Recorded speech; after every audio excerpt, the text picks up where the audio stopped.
धुळ्यात बेपत्ता मोहम्मद उमरच्या शोधासाठी पोलिसांची मोहीम मोड। मौलवीगंजमध्ये प्रत्येक घराची तपासणी। धुळे शहरातून एक मोठी बातमी समोर येत आहे। गेल्या 10 दिवसांपासून बेपत्ता असलेल्या 7 वर्षीय चिमुरड्याचा शोध घेण्यासाठी आता धुळे पोलीस प्रशासनाने आपली सर्व शक्ती पणाला लावली आहे। 24 जानेवारीपासून बेपत्ता असलेल्या मोहम्मद उमरचा शोध घेण्यासाठी आज आझादनगर पोलीस प्रशासनातर्फे मौलवीगंज परिसरात व्यापक सर्च ऑपरेशन राबवण्यात आले।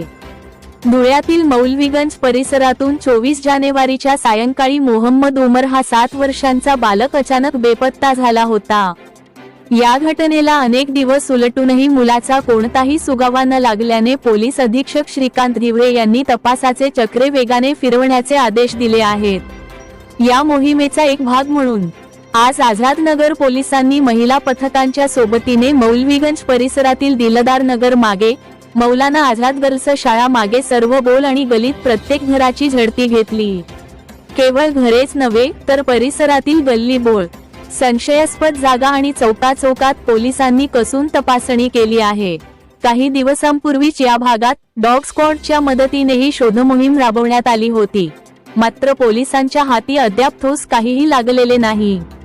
मुलाच्या कुटुंबियांची अस्वस्थता वाढत असतानाच पोलीस प्रशासनाने आता डोअर टू डोअर मोहीम हाती घेतल्याने या प्रकरणाला गती मिळण्याची शक्यता वर्तवली जात आहे। हे संपूर्ण तपास कार्य पोलीस अधीक्षक श्रीकांत धिवरे यांच्या थेट मार्गदर्शनाखाली अत्यंत गोपनीय आणि सविस्तरपणे पार पाडले जात आहे। आता या मोहिमेतून मोहम्मद उमरचा शोध लागणार का, की पोलीस तपासाला वेगळे वळण मिळणार, याकडे संपूर्ण धुळे जिल्ह्याचे लक्ष लागून राहिले आहे।